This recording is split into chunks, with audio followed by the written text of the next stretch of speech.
Yan guys, dumating na po yung Santa Clara dito na may mga kargang, mga truck, mga pasaheros nila. Dilam natin ang videoan dahil busy tayo at may ginagawa. Ayan po guys.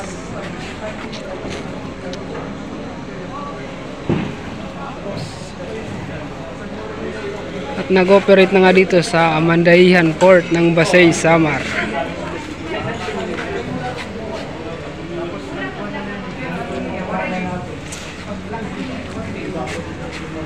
Ayan guys, nandito po yung mga PPA at Coast Guard.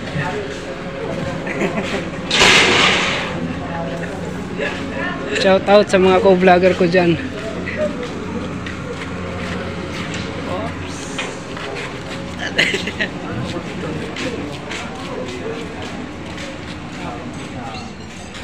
Ayan guys, nag-loading na, papasok na, makakasakay na yung mga stranded, yung mga na-stranded dito sa Amandahihan, Basay, Samar. Yung mga tracking na na-stranded, makakatawid na po sila papuntang Tacloban. So ayun guys, no, po siya nang binuksan ng Amandahihan Port para mag-operate to Tacloban and Amandahihan, vice versa.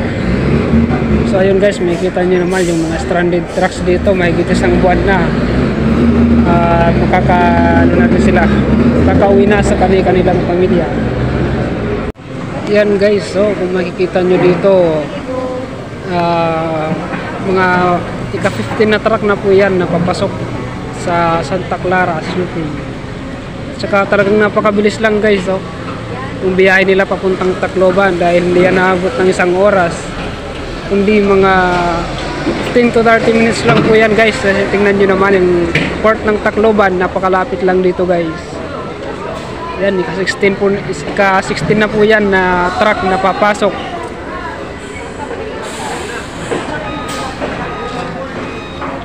At makikita nyo guys, oh, unti-unti namang tinatapos yung Amandahihan Port natin. Yan guys, so makikita nyo yung bako doon.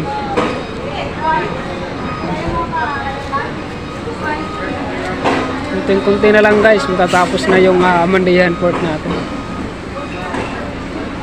While operating Amandahihan Tacloban Port Area.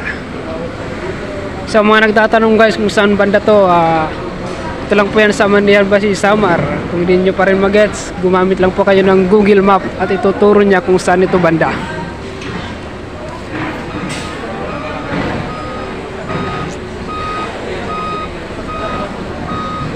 Yan guys, mga 18 siguro na truck yung kasya dito o mahigit pa.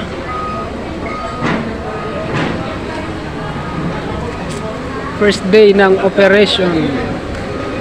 Tsaka pagkaroon nito guys, pagka biyahe papuntang Tacloban, magkakarga naman to doon ng mga iba't ibang uri ng sasakyan, tapos babalik ulit dito sa atin dahil didiretso na po yung biyahe nila puntang Tacloban to Amandahihan, vice versa.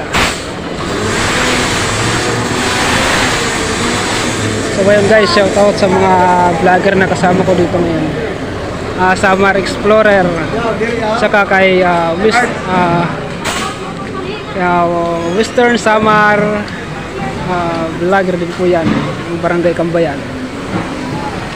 Talagang napakaganda dito guys, no, sa Amandahihan dahil malawak na po yung rampahan. Kayang-kaya po makabaking, makapag-maniobra yung isang malaking truck. Kaya na pong mag-backing, hindi kaya mag-maniobra pa atras papasok sa Santa Clara.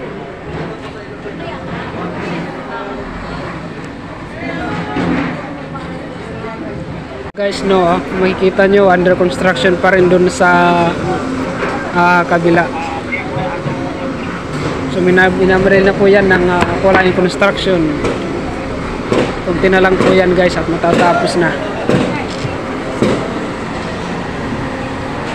Yan guys, ngayong araw lang po yan ginawa, yung pagtatalian ng barko ngayong araw lang yan ginawa agad. Saka meron pa po yan guys dun sa kabila.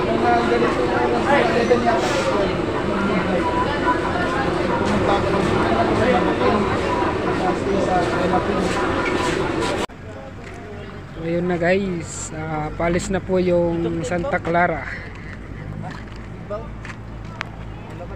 Simula kayo na sa pagdaong nagkarga po ng mga trucks. At ngayon paalis na po ito papuntang Tacloban.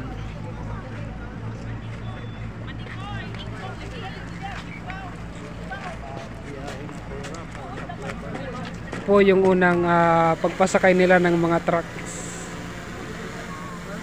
Pagsimula ng pag-operate dito sa Mandayan Port.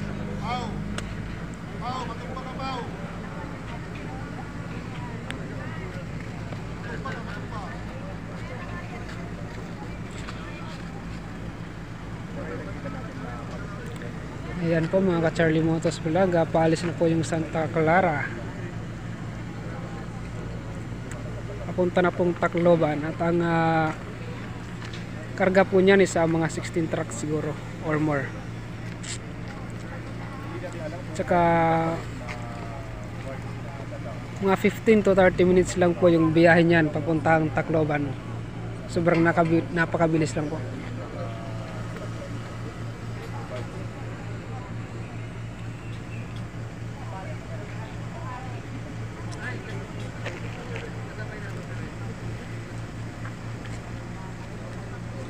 Ayun na nga guys, paalis na po yung barko, yung mga trucks po na na-strand dito sa Barangay Amandayan, halos mga isang buwan po. Pero ang alam ko po, bago sila makaalis, nabigyan po sila ng ayuda ngayong araw. May bigas po, may dilata at mayroong noodles. Nabigyan po sila ng ayuda mula sa amin pong barangay, mula sa Barangay Council. So ayun na po, papunta na po yung Tacloban ngayon. So for more updates, abang-abang lang po tayo. Hanggang dito lang muna. Thank you, God bless. At bukas po marami ng mga barkong bibiyahe dito, abang-abang lang po tayo. Okay.